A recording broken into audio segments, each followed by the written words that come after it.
हो जाए उत्तम कहलाता है। आज महाराज अम्बरीश जी एकादशी का व्रत उपरांत द्वादशी का संत भगवानों को आज भोजन कराया, ब्राह्मणों को दक्षिणा दिए अम्बरीश जी और चले। अब द्वादशी के उपरांत में एक ही पल बचा, जैसे महाराज अम्बरीश जी भोजन करने के लिए ब्राह्मणों के आशीर्वाद लेकर तैयार हुए, महामुनि दुर्वासा ऋषि।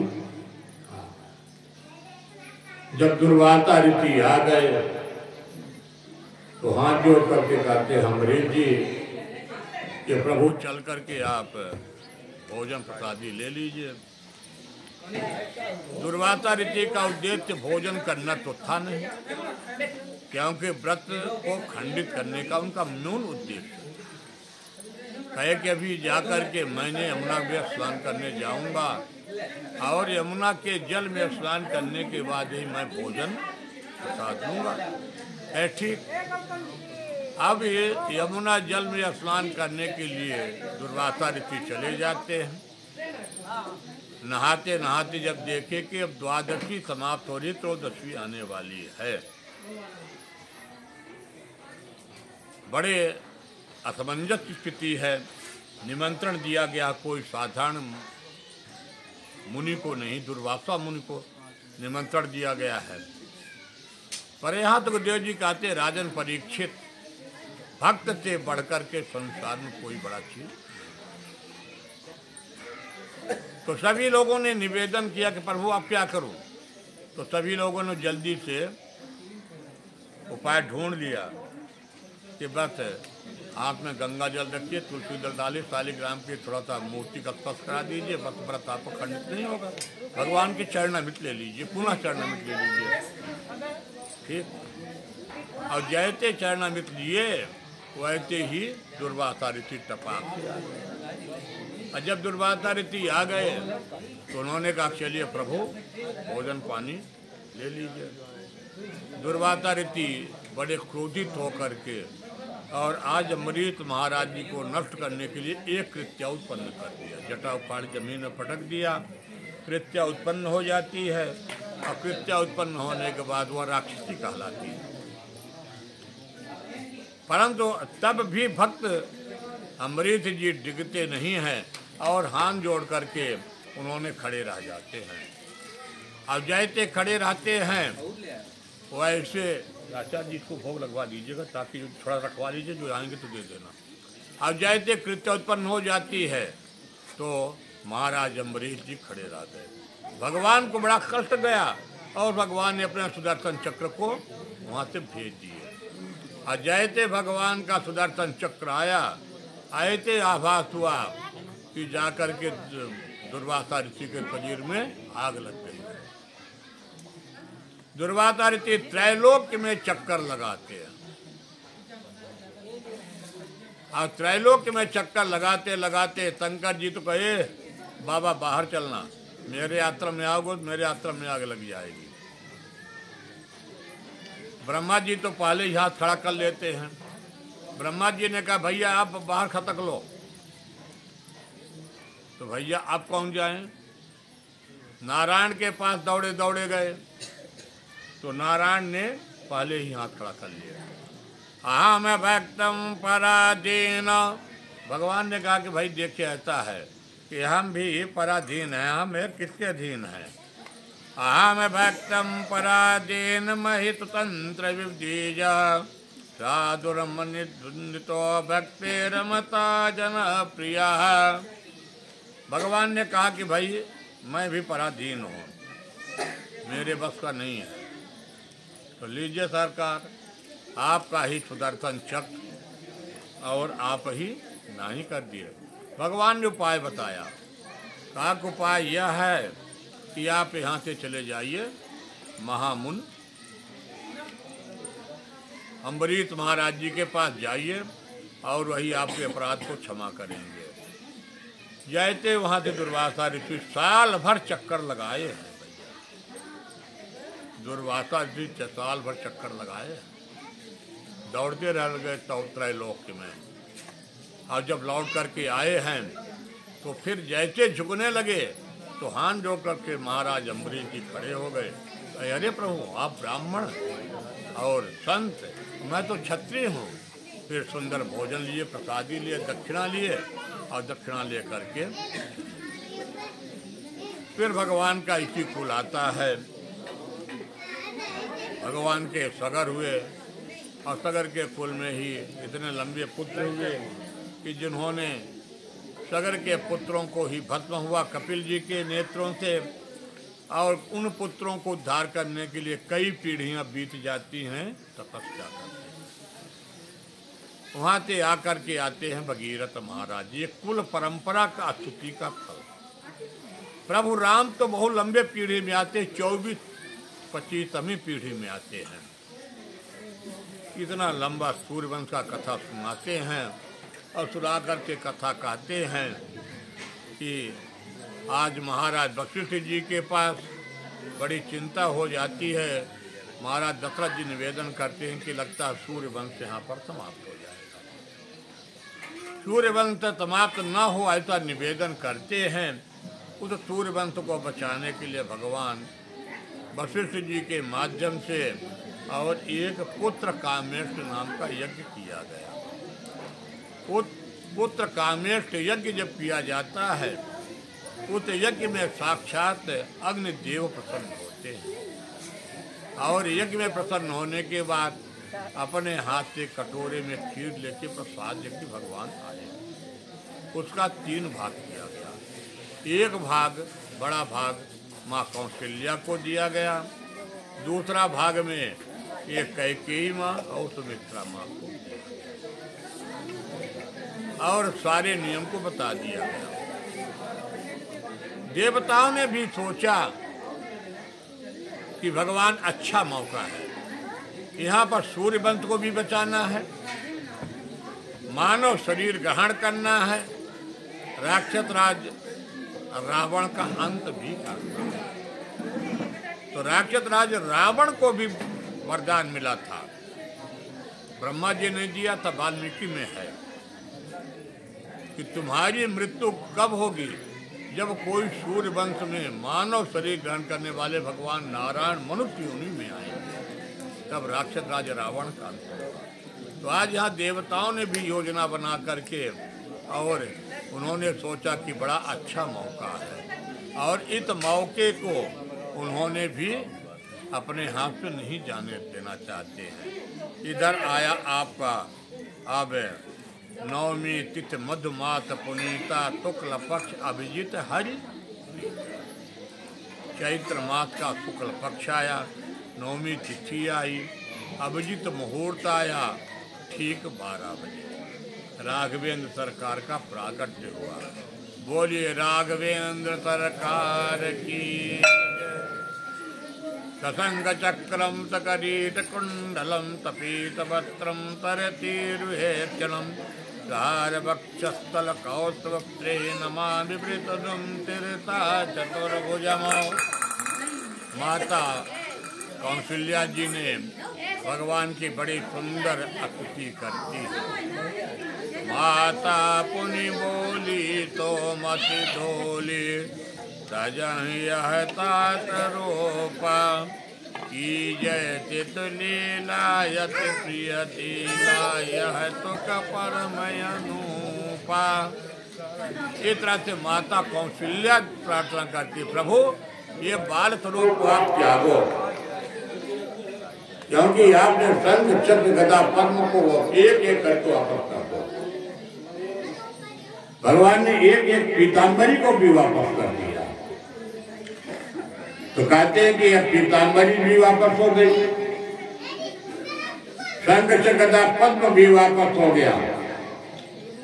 कहते भगवान की माँ कौशल्या जी कहती आप एक छोटे से बालक हो जाइए। भगवान ने हमारे छोटे से बालक भी बन गए।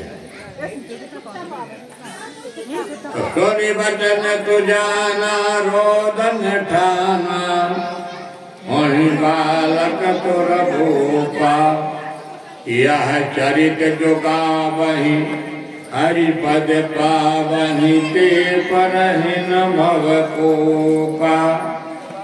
और राघवेंद्र सरकार इतना जोर रोए, राघवेंद्र सरकार इतना रोते हैं कि आज सुंदर सारे अवध घर में आवाज गूंज जाती है।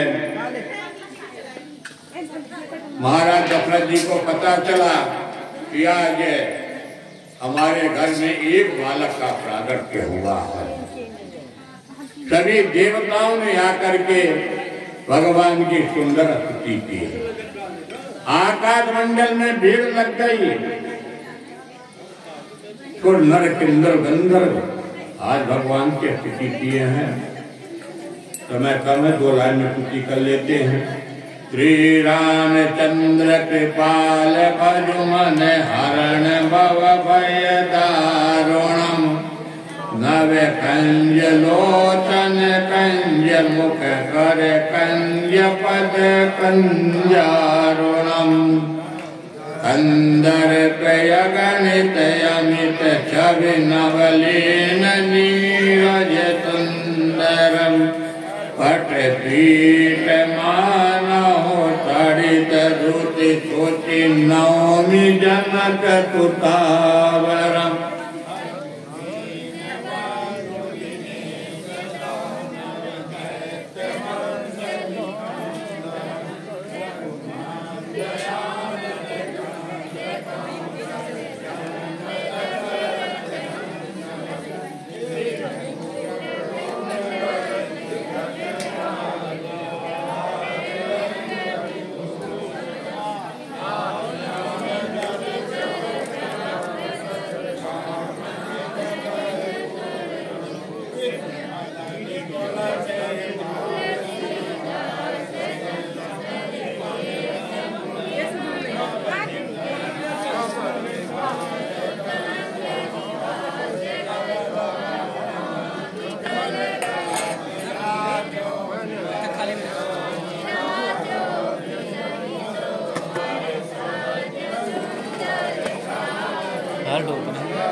बोले राजा रामचंद्र भगवान की। आप लोग बड़े आराम से बैठिएगा। अभी कृष्ण जी की करना है, कम कम अभी आधे घंटे मात्र शक्ति हमारी बैठेंगी। अवध घर आनंद भयो, अवध घर आनंद भयो, जय राजा राम की। अवध घर आनंद भयो, जय राजा राम की। जय राजा राम की, भई जय बाल राम की। कौशल्या के लाला भयो, जय राजा राम की। अवध घर आनंद भयो, जय राजा राम की। इधर महाराज दशरथ जी के यहाँ बड़ा ही पुत्र जन्मोत्सव चल रहा है। कैकेयी नंदन भरत जी का भी प्रागट्य हुआ। सुमित्रा के महाराज लक्ष्मण कुमार जी और शत्रुघ्न जी। आज बातों में घर आनंद और उचित डेट पर सुनैना जी के महाराज जनक जी के यहाँ कन्या साक्षात लक्ष्मी का भी प्रागट्य हो गया। नवमी जनक सुतावा, नवमी तिथि को ही आज हमारे घर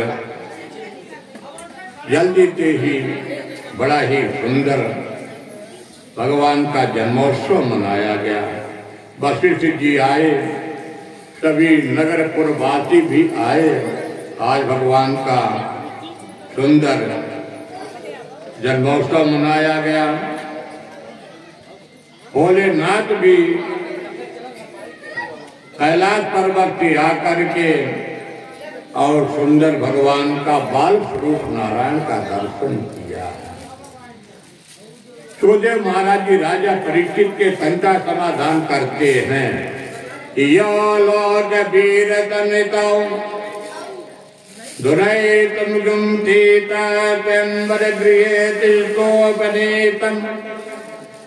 कहते हैं यही जो मानव शरीर को धर करके और सीता के स्वयंवर में जाकर के साक्षात लक्ष्मी को यही प्रभु राम ने प्राप्त करेंगे। आदाय बल गज लील वो कीर्तम संजीव प्रतिनिप जिक्रेत वंज वंदे। और जो महाराज जनक जी के अश्व धनुष रखा है तो बाल लीला में उठाते भगवान प्रत्यंता को चढ़ाएंगे और चढ़ा करके भगवान छोड़ देंगे। बोले राजा रामचंद्र भगवान की जय। वे प्रभु का सुंदर विवाह भी होगा। जय जय रघुनंदन जनक की तोरी, सीता राम मनोहर जोरी। एक काम करो, थोड़ा सा तांती बना लो आधा। अरे हम बढ़िया मिठाई खिलाएंगे, गुड़ से और भी बढ़िया। आज गौतम परिवार में बढ़िया बढ़िया मिठाई बनी है। हाँ, इसलिए थोड़ा सा आप लोग आधे घंटे का शांति बना लीजिए।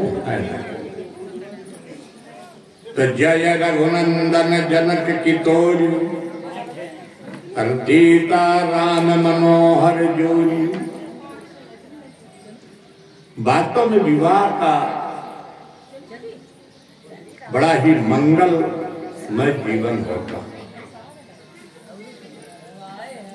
जिस समय घर में बारात आती है, आज तो परंपराएं बदल गई है, परंपराएं बदल गई है। अब तो घर में बारात आती नहीं है, घर में मंडप बनता नहीं है। लोग कहते कि घर के आंगन को पवित्र कैसे होगा। घर का आंगन कन्या के विवाह से पवित्र होता है। जिस आंगन से कन्या की विदाई होती है, जिस आंगन से समधि का मिलन होता है, वो समाप्त हो गया, वो समाप्त हो गया। कहते मंडप हिला दो, अरे भैया उसके बारात घर में मंडप क्या हिलाने जाओ।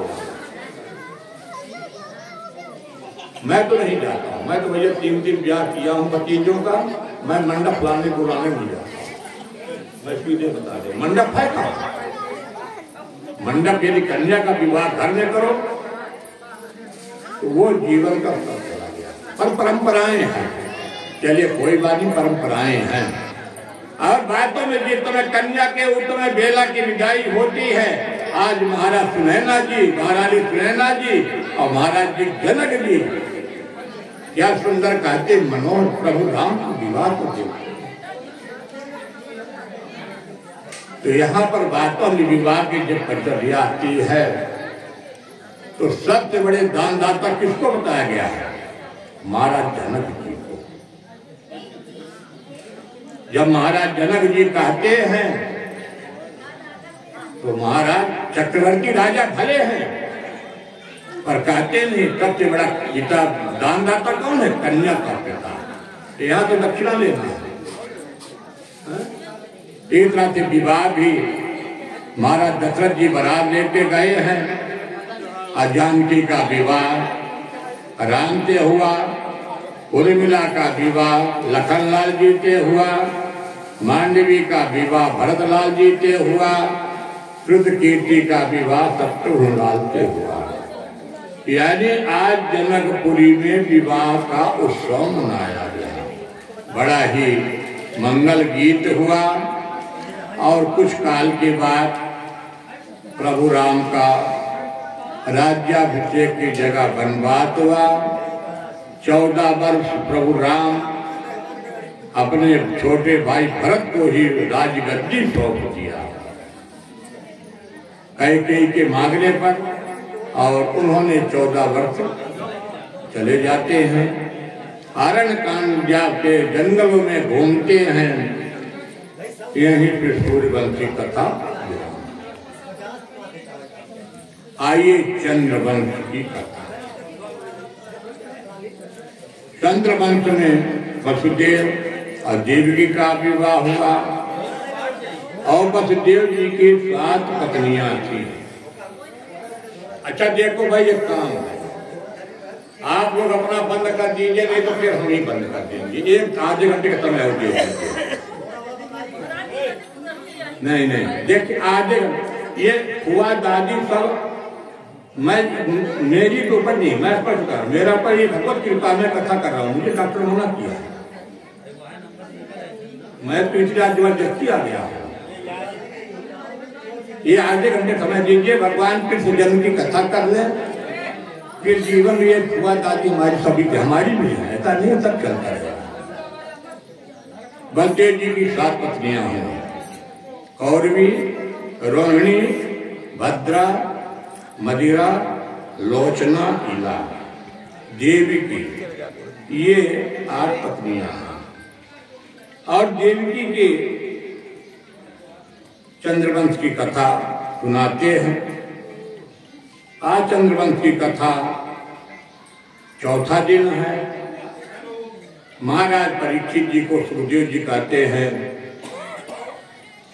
कि 4 दिन हो गया आपने अन्न जल को ग्रहण नहीं किया। हमारे भी गौतम जी भी हैं, 4 दिन हो गया, शाम को जो कुछ ले लो, दोपहर में बिल्कुल कुछ नहीं लेते, एक गिलास पानी भी नहीं लेते। अभी भगवत कृपा, अपनी कृपा नहीं, भगवत कृपा।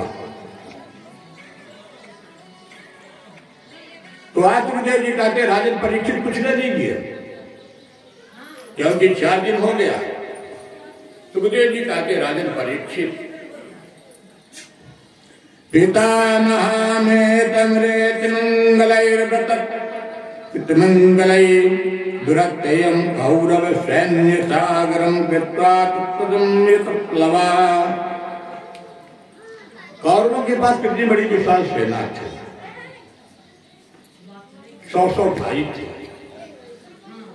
पर पांडवों के पास भगवान नारायण थे। और उसी पांडवों के वंशज में परीक्षित जी आप आते हो। इतना बड़ा महाभारत हुआ, वो तो महाभारत में सभी मारे गए। अजित में महाभारत का समापन हुआ।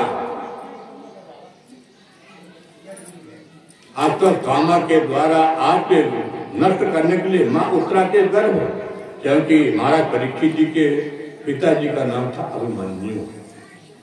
अभिमन्यु महाराज जी वीर गति को प्राप्त हो गए, और वो तुम्हें अश्वत्थामा बदला ले रहा है किसका? ये तुम्हें द्रौपदी के पंच पांडवों के पुत्रों की हत्या के आरोप में अपमानित करके निकाल दिया गया। उसको मालूम था कि पांडव बंती में अंतिम नरेश महाराज परीक्षित जी होने जा रहे हैं। आज वह ब्रह्मास्त्र को चलाया। अजय तरह उत्तरा मां ने भगवान के शरणागति लेती है कि प्रभु आकर के मेरे गर्भ की सुरक्षा कर दीजिए। एक ऐसी मां उत्तरा जी हैं जिनके गर्भ और में कौन? भगवान भक्त और नारायण। अंगुष्ठ मात्र बन करके भगवान उत्तरा के गर्भ में प्रवेश किया, और गर्भ में प्रवेश करके भगवान स्वयं उत्तरा के गर्भ की रक्षा की। अब तक तामा के ब्रह्मास्त्र को भगवान ने निश्चित कर दिया। ऐसे चंद्रवंशी की कथा आज आपको सुना रहा है। भगवान स्वयं परीक्षित जी कहते महामुनि सुखदेव जी से निवेदन करते, प्रभु कथा में कंजूसी मत करिएगा, हमको चंद्रवंश की कथा पूर्ण विस्तार से सुनाना है। भागवत का असली कथा दशमस्कंधी है, उत्तरार्ध और पूर्वार्ध दो होता है।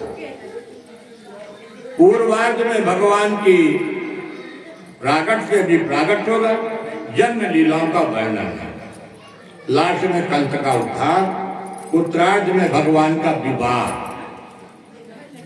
और शरीर की भी दो गतियां होती हैं, उत्तरार्ध और पूर्वार्ध। 50 के बाद क्या होता है, उत्तरार्ध लग जाता है, और 50 के पहले पूर्वार्ध, तो शरीर की भी दो गतियां हो गई। तो आज हम लोग भी पूर्वार्ध में रहेंगे। तो महाराज परीक्षित जी कहते हैं, बड़ा ही सुंदर प्रश्न, नैता जगदुत्ता उपादते पिबंतम तद्मुखाम्बोजितम हरिकथामृतम। जित बुखार मिलते प्रभु के, आज भगवान के सुंदर नारायण की कथा सुनने को मिल रही है। ऐसे प्रभु यहाँ पर भूख प्यास कहा, भूख प्यास तब समाप्त हो गई।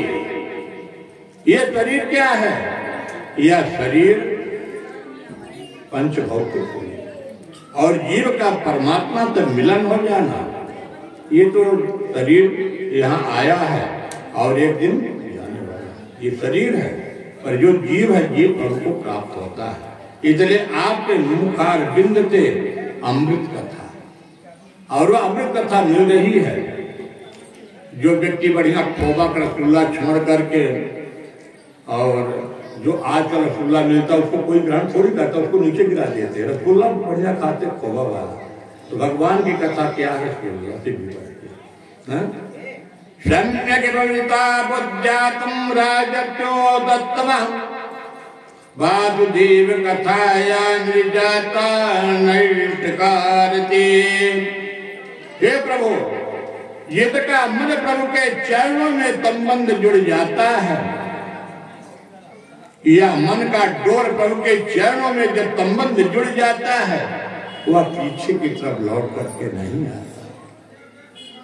ये शरीर क्या है, जैसे दीपक में जब तक तेल रहेगा बाती रहेगी, और जब तेल बाती का संयोग बनेगा और तेल समाप्त हुआ, बाती अपने आप। परीक्षित जी कहते प्रभु आपके मुखारबिंद से सुंदर जो अमृत कथा प्राप्त हो रही है, उससे बढ़कर के संसार में कुछ नहीं होता है। और सुखदेव जी कहते प्रभु आप राजर्षोत्तम, यानी भक्तों में भी आप सर्वश्रेष्ठ भक्त हैं, राजर्षियों से भी बढ़कर के आप बड़े राजर्षोत्तम। जब जब हो धर्म की हानि, तब तब धरि प्रबुद विविध शरीरा, हरहि कृपा निधि तज्जन पीरा। भगवान कब आते हैं, तो जब जब इस वसुंधरा में अधर्म होगा। अभी कल की भगवान का अवतार होगा, अभी तो कल का प्रथम चरण चल रहा है, अभी तो खूब यज्ञ पुण्य कथा भागवत हो रही है, अभी आसुरी शक्ति नहीं है। अभी तो एकदम गंगा जी में जय जय गंगे हर हर महादेव। साउथ का मेला भी बढ़ गया है, आप लोग जान लीजिए। अभी यूपी सरकार बढ़ा दिया 4 मार्च तक, संगम मेला बढ़ गया है। जिसको जाना हो 4 मार्च के बाद ही जाइए। हाँ, तो जब जब हो धर्म की हानि, बाण ही अतुरे धर्म अभिमानी, तब तब धरि प्रबुद विविध शरीरा, हरहि कृपा निरतज्जन पीरा। तो बद देव गृहेता ख्यात भगवान पुर तत्परा, जनत्यैते तत्प्रियातम संभवन्त्रिया। जब कंस के अत्याचार बढ़ जाता है, सभी देवता मिलकर के भगवान के शरणागति में जाते हैं। उचित में तभी देवताओं को आकाशवाणी सुनाई देती है, अरे देवताओं, आप लोग ब्रजमंडल के 84 कोट में जाइए, नंदगांव, गोकुल, बरसाना, सभी अपने अपने अंत अवतार से जन्म ले लीजिए। और जन्म लेने के बाद 8वां देवकी के गर्भ से मेरा प्रागट्य होगा। साक्षात वसुदेव महाराज जी के घर में मैं आऊंगा और मैं आकर के वहां पर मैं जन्म लूंगा। सभी देवता लोग जाकर के 84 कोट मध्यमंडल में अपने अपने अंतावतार से जन्म लेते हैं। और श्लाघनीय गुण तो रैर भगवान ब्रजोते करा तब कथम भगनी हन्याति त्रिमुतम चा पर्वणे। जब भक्ति महाराज जी का विवाह होगा, बहुत बढ़िया दान दहेज देगा कल, हाथी, घोड़ा, सोना, चांदी, रुपया, नौकर, चाकर, दातियां, पर एक गलती करेगा, अपनी बहन को भेंट करके रथ में विदाई करने के लिए स्वयं घर पहुंचाने के लिए बसदेव जी महाराज जी के यहाँ जाएगा। उचित समय आकाशवाणी सुनाई देती, अरे दुष्ट कंस, जिस देवी को तुम पहुंचाने के लिए जा रहे हो, उसी देवी का 8वां गर्भ तुम्हारे मृत्यु का कारण बने। भोजपति वह कंस सुन करके टिमला गया, अपने बहन के लाल पीले हाथ को देख के भूल गया। वह कंस तलवार खींच करके बानी को मारने के लिए तैयार हो गया। सुखदेव जी कहते, परीक्षित, मृत्यु से भी लड़ना चाहिए। यदि आपके पास कोई आक्रमण कर दिया और आप उस समय निहत्थे हैं, फिर भी उससे लड़िए। साम दाम बुद्धि भेद जैसे समय हो उसको समझाइए, अरे भाई क्यों लड़ते हो, तुम्हारी जमीन है, मैं दिलवा दूंगा, शांति। उसमें मृत्यु को भी टालना चाहिए। यहाँ पर सुखदेव जी कह रहे हैं, मृत्यु जन्मताम वीर देहेन जायते अद्यारो मृत्युर्वाम प्राणेनाम ध्रुवा। सुखदेव जी कहते, राजन परीक्षित, मृत्यु तो सत्य है, जीवन में सत्य दो ही है, जन्म और मृत्यु। जन्म सामने दिखाई देता है, मृत्यु पीठ में, पीठ किसी को नहीं दिखाई देती। तो राजन मृत्यु तो सबकी होगी। बसदेव महाराज जी समझा रहे अपने साले साहब को, पर जैसे जो जल का जो आगे के तीर को पकड़ता है, पीछे के तीर को छोड़ता है, इसी प्रकार के जीव भी आगे के जीव को पकड़ता, पीछे के जीव को छोड़ देता। बलदेव जी कहते हैं, पर ये बताइए कि आपको देवकी से भय है कि देवकी के आने वाले गर्भ से भय है, बच्चे जो पैदा हुए। कंस ने कहा कि भाई देवकी के वाहन के जो गर्भ से बालक पैदा होंगे या बालिका पैदा होगी, उनसे मुझसे भय है। तो कहा ठीक, मैंने एक काम कर सकता हूं, जो देवकी के पुत्र जन्म लेंगे उनको ला करके मैं आपके हवाले कर दिया। क्योंकि सुखदेव जी कहते, राजन परीक्षित, इस समय देवकी के प्राण की रक्षा करना जरूरी है। सबसे पहले कीर्तिमंत महाराज जी का जन्म हुआ देवकी के गर्भ से। अब कीर्तिमंत महाराज जी को ला करके और उन्होंने हवाले कर दिया। पर जैसे कीर्तिमंत महाराज जी को वापस किया तो नारद जी आए और नारद जी ने उसके पाप के घड़ा भरने के लिए 8 रेखांकित करके और उसमें समझा दिए कि भगवान की नीति बड़ी विचित्र है, कभी भी भगवान आ सकते हैं। कंस ने जाकर के 6 पुत्रों की हत्या किया, 7वीं बार कन्या आती है और योग माया बनकर कन्या को भगवान ने आदेश किया कि आप देवकी के गर्भ को खींच करके रोहिणी के जो नंदगांव में वहां पर स्थापित करना, और 8वें गर्भ में मैं आऊंगा और मैं फिर पहुंच जाऊंगा यशोदा के महल। आप वहां से बन करके मथुरा मंडल आ जाना। और मथुरा मंडल आने के तत्पश्चात भगवान ने कहा कि आपका कलयुग में प्रथम स्थान होगा। इसलिए आज भी वही भगवान की योग माया बहन नव दुर्गा के रूप में नव जगह आपके बिंदवानी शारदा अंबिका ये सब उनका स्थान और उनका पूजन होता है। जब भादव का महीना आया, आज भगवान ने गर्भ स्तुति किए हैं। सभी देवता लोग आकर के माता देवी के गर्भ स्तुति का वंदना किए हैं। कहते हैं कि स्वागतम कृतना स्वागतम कृतना स्वागतम कृतना स्वागतम कृतना स्वागतम स्वागतम शरणागतम कृतना सत्यव्रतम सत्यपरं धृतत्यं सत्ययोनिं निहतं सत्यं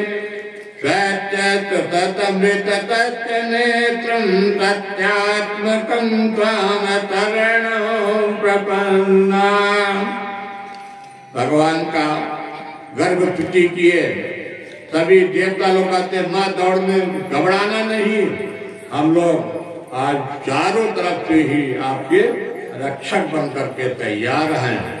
और देवताओं ने सत्य सत्य सत्य की स्तुति किया है, न कि नारायण की स्तुति किया है, सत्य की स्तुति किया है। एक रहते सत्य रहेगा, सत्य है और सत्य चलेगा। एक रहते अब आया भगवान का 8वां भादव का महीना आया, अष्टमी तिथि आई, बुधवार का दिन आया, रोहिणी नक्षत्र आया और उस समय माता यशोदा के गर्भ में एक माध्यम था। भगवान का कभी जन्म होता नहीं, भगवान का प्रागट्य होता है। और उस समय हमारे प्रभु ससंग चक्रम तकरीट कुंडलम तपीत वस्त्रम तरतीर्वेक्षणम धार वक्षस्थल कौतुवत्रे नमामि प्रीतमं तिरता चतुर्भुजं। बोले बालकृष्ण लाल की जय। तमदगोतम बालवेक्षणं चतुर्भुजं शंखगायुधं देवचक्रं बलकौतुकं पीताम्बरं तांद्योपितो भगवान। माता देवकी पिता वसुदेव जी भगवान की बड़ी सुंदर स्तुति की है। यद्यपि डरे हैं पर आज तो प्रभु के रूप को देखकर माता देवकी का भय समाप्त हो गया। भगवान आदेव के पिताजी आप डरिए नहीं, मैं ऐसी सुंदर व्यवस्था कर दिया हूँ कि कंस के कानों में भी भनक नहीं लगेगी। ये सूचिका गृह में आपके पुत्र के रूप में मैं स्वयं आया हूँ, मैं बालक बन रहा हूँ। भगवान ने अपना सब विदा कर दिया। शंख चक्र गदा पद्म भगवान ने कृष्णावतार में भी विदा कर दिया। पर यहाँ विशेषता देखिए, प्रभु राम ने रोए, पर यहाँ द्वापर में भगवान रोए नहीं। अभी कहे कि रो देंगे तो बना बनाया खेल बिगड़ जाएगा, मामा जग जाएगा। तो वहां तो भगवान ने जगाया है रामावतार में, पर यहाँ भगवान ने लीला की है। एक रहते जीव की मैया भी बड़ा सुंदर स्तुति किया। और जीव की मैया के कहने पर आज भगवान के लेकर के जयते वसुदेव महाराज जी बाहर निकलते हैं। हथकड़ी बेड़ी सब खुल जाती है। योग माया के सारा ब्रजमंडल सभी प्रगाढ़ नीड में सो जाते हैं। और भादव के महीने में यमुना महारानी प्रगाढ़ बाढ़ में भी है। यही भगवान की पत्नी भी बनी है। और जैसे वसुदेव जी प्रभु को लेकर के, क्योंकि सिर पर प्रभु बैठे हैं, तो जब बंधन खुल जाता, प्रभु है बंधन खुल गया, बेड़ी हथकड़ी खुल गई। और जैसे प्रभु बाहर निकलते हैं, यमुना महाराजी वे वसुदेव महाराज जी प्रवेश करते हैं तो भगवान ने अपने चरणों को बढ़ा देते हैं। यमुना महारानी ने भगवान के चरणों का दर्शन किया। भगवान जाकर के यशोदा मैया के महल में पहुंचे। भगवान को आज पहुंच जाते गोकुल। यशोदा मैया के महल में प्रभु को लिटा दिया गया और कन्या को लेकर के भगवान वापस आ जाते हैं। वसुदेव नंदन भगवान की जय, बाल कृष्ण लाल की जय।